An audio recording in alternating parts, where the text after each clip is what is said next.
अस्सलाम वालेकुम नाजरीन, उम्मीद करता हूँ कि आप अच्छे होंगे। जो भी हजरात हमारी वीडियो को देख रहे हैं, मैं उनका इस्तकबाल करता हूँ, तहे दिल से शुक्रिया अदा करता हूँ। आप हमारे वीडियो को देखें, लाइक करें, सब्सक्राइब करें और अच्छा लगे तो ज़रूर शेयर करें। चलिए, आज का हमारा जो वीडियो है तनकीद और तहकीक का 8वां पॉइंट जो है, तहकीक और तनकीद का बाहमी रिश्ता। तहकीक और तनकीद का क्या रिश्ता हो सकता है? आपके जहन में क्या बात आ सकती है कि भाई जब रिश्ते की बात आती है तो रिश्ता जो है, रिश्ते की बात आती है तो ऐसा लगता है कि एक को दूसरी चीज की जरूरत है, यानी एक के लिए दूसरी चीज का होना जरूरी है, इसीलिए तो रिश्ते की बात करने हम लोग जाते हैं। तो चलिए कहते हैं दोनों एक दूसरे के लिए जरूरी है, यानी तहकीक और तनकीद जो है दोनों एक दूसरे के लिए जरूरी है। एक अगर नहीं होगा तो फिर दूसरे का काम नहीं चलेगा, दूसरा नहीं होगा तो पहले का काम नहीं चलेगा। इसको यूं समझ लीजिए कि दोनों एक दूसरे के लिए जरूरी है, आशिक व माशूक की तरह। जैसे एक आशिक को माशूक की जरूरत होती है और माशूक को आशिक की जरूरत होती है, इसी तरीके से तहकीक को तनकीद की जरूरत है और तनकीद को तहकीक की जरूरत है। कहते एक के बिना दूसरा आगे नहीं बढ़ सकता, एक के बिना दूसरा जो है दूसरे का काम नहीं चल सकता, दूसरा आगे नहीं बढ़ सकता। कहते हैं तहकीक हो या तनकीद, दोनों किसी अदबी तख्लीक की अहमियत, इफादियत, मानवियत और हकीकत को नुमाया करती है, यानी जाहिर करती है। हम दुनिया के अंदर कोई भी ऐसी चीज है, वो कैसी है, अच्छी है या खराब है, हम तहकीक करते हैं, हक की तलाश करते हैं, उसको ढूंढते हैं, जमा करते हैं, या पहले से जो चीजें जमा है वो किस तरह की है।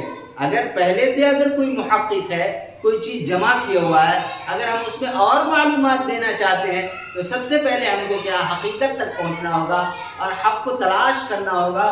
तो कहते हैं कि दोनों तहकीक हो या तनकीद, तनकीद भी जो है वो जो अगर कोई चीज हक है तो तनकीद का काम क्या है, वो खड़े और खोटे तो ये परखता है, जांचता है। कोई चीज है तो उसको वो जांचता है कि वो कैसा है, उसकी क्वालिटी कैसी है, ये क्या वो सच है या गलत है। तो तहकीक हो या तनकीद, दोनों किसी अदबी तख्लीक, कोई भी चीज अगर तख्लीक हो गई है जो अदब है, तो अदबी तख्लीक की उसकी अहमियत क्या है, उसका फायदा क्या है, उसका माना क्या है, मानवियत और हकीकत, उसकी सच्चाई क्या है, इसको ये जाहिर करती है। ठीक है, एक साहब है डॉक्टर ज़हीर अहमद सिद्दीकी के मुताबिक तख्लीक एक पैकर तराशी है और तहकीक उसके मवाद से बहस करती है और तनकीद उस पैकर की अच्छाई या बुराई का इजहार करती है। अब देखिए, ये डॉक्टर ज़हीर अहमद सिद्दीकी साहब कह रहे हैं कि तख्लीक एक पैकर तराशी है। इसका क्या मतलब हुआ कि कोई भी शायर या कोई भी अदीब कोई चीज को वजूद में लाता है, या कोई शायर कोई शेर जो कहता है अल्फाज की तरतीब देकर के वजूद में लाता है, तो उससे पहले क्या है, एक पैकर तराशी करता हो, यानी उसके तखय्युलात, जो तखय्युल है उसके जहन में बहुत सारी ऐसी बातें आती रहती है, और जो बातें आती है उसके जहन में, उसके तखय्युल में, उसको वो क्या करता है, काट छांट करके अल्फाज की तरतीब दे करके वो एक शेर बनाता है। जैसे एक शेर है, नाजुकी उसके लब की क्या कहिए, पंखुड़ी एक गुलाब की सी है। तो जो है शेर के अंदर जो है एक होंठ को नाजुक होना बताया गया है।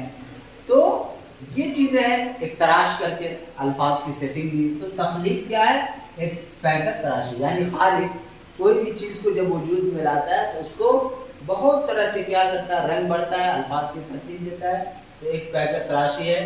अब जब ये वजूद में आ जाता है तो तहकीक उसके मवाद से बहस करती है, यानी अल्फाज किस तरीके का है, तरतीब किस तरीके का है, इससे बहस करती है तहकीक करके।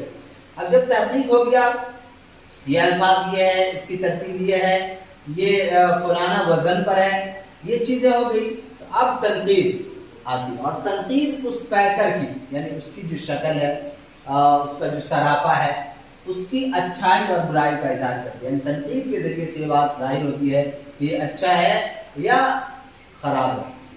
आगे देखते हैं कि तहकीक के बिना तनकीद की बुनियाद खोखली है, یعنی تنقید کی جو بنیاد اگر تحقیق ہی نہیں ہو، کسی چیز کو ہم دیکھیں گے ہی نہیں، تحقیق نہیں کریں گے، پرکھیں گے نہیں اور ڈائریکٹ ہم تنقید کرنے لگے تو وہ صحیح نہیں ہے۔ اگر بھائی میں کسی شاعر کو اگر تنقید کروں وہ اچھا ہے یا برا، تو اس کے لیے ہمیں تحقیق کرنے کی ضرورت پڑے گی، ہمیں پڑھنے کی ضرورت پڑے گی۔ تو تحقیق کے بنا تنقید کی بنیاد کھوکھلی ہے۔ اب دیکھیے فرق تنقید اور تحقیق میں کیا ہے۔ تنقید کا دائرہ وسیع ہے، اختلاف رائے کی گنجائش ہوتی ہے۔ تھوڑا سا فرق ہے اس کے اندر، تھوڑا سا فرق یہ ہے کہ تنقید کا دائرہ آپ بھی کر سکتے ہیں، تنقید کوئی چیز اگر تحقیق کی ہوئی ہے آپ اپنے نظریے سے دیکھ سکتے ہیں، میں اپنے نظریے سے دیکھ سکتا ہوں، لیکن تحقیق میں اختلاف رائے کی گنجائش نہیں رہے، یعنی کوئی آدمی نے تحقیق کر کے اس کو پیش کر دیا، اب جو ہے وہ چیزیں سامنے آ گئی۔ اس طریقے تحقیق کی زبان مبالغہ آرائی سے پاک ہوتی ہے، یعنی اس میں مبالغہ بڑھا چڑھا کر کے کوئی ایسی کوئی چیزوں کو پیش نہیں کیا جاتا ہے۔ آگے تحقیق حق کی تلاش کرتا ہے کہ سچائی کیا ہے، اس کی حقیقت کیا ہے، تو حق کی تلاش کرتا ہے، اور تنقید اس کے اندر جو ہے کھڑے اور کھوٹے میں فرق کرتا ہے۔ کوئی چیز اگر تحقیق ہو گئی ہے تو اس کو جانچتا ہے، پرکھتا ہے اور اس کا ایویلویشن کرتا ہے کہ یہ چیزیں کس حد تک صحیح ہے۔ کہتے ہیں جہاں پر تنقید ہے وہیں پر تحقیق ہے، جہاں پر تنقید ہے جیسے ہی تنقید کی جائے گی، جانچا جائے گا، کھڑے اور کھوٹے میں فرق کیا جائے گا، تو جو حق ہے وہ چیزیں آ جائیں گی۔ جیسے اگر کسی چیز کو ہم چھانیں گے، چھاننے کا جو کام ہے یہ تو کیا ہے، تنقید ہے، اور اس کے بعد جو مٹیریل نکل کے آئے گی وہ تحقیق ہوگی۔ تو جہاں پر تنقید ہے وہیں پر تحقیق ہے۔ تنقید تحقیق کو سہارا دیتی ہے، تنقید تحقیق کو سہارا دیتی ہے، یعنی جہاں پہ تنقید ہوتی ہے تو جو حق چیزیں ہوتی ہے وہ سچائی ہمارے سامنے آ جاتی ہے۔ تو یہ تھا تحقیق اور تنقید کا باہمی رشتہ جو ہے کہ دونوں ایک دوسرے کے لیے ضروری ہے، ایک کے بنا دوسرے کا کام آگے نہیں بڑھ سکتا۔ تحقیق ہو یا تنقید، دونوں کسی ادبی تخلیق کی اہمیت، افادیت، معنویت اور حقیقت کو نمایاں کرتی ہے۔ ڈاکٹر ظہیر احمد صدیقی کے مطابق تخلیق ایک پیکر تراشی ہے اور تحقیق اس کے مواد سے بحث کرتی ہے، اور تنقید اس پیکر کی اچھائی یا برائی کا اظہار کرتی ہے۔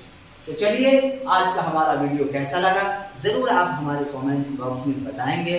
آپ اچھا لگے تو لائک کریں، شیئر کریں، اور آپ جو ہے آپ اپنے بھائی شوکت علی کو اجازت دیں۔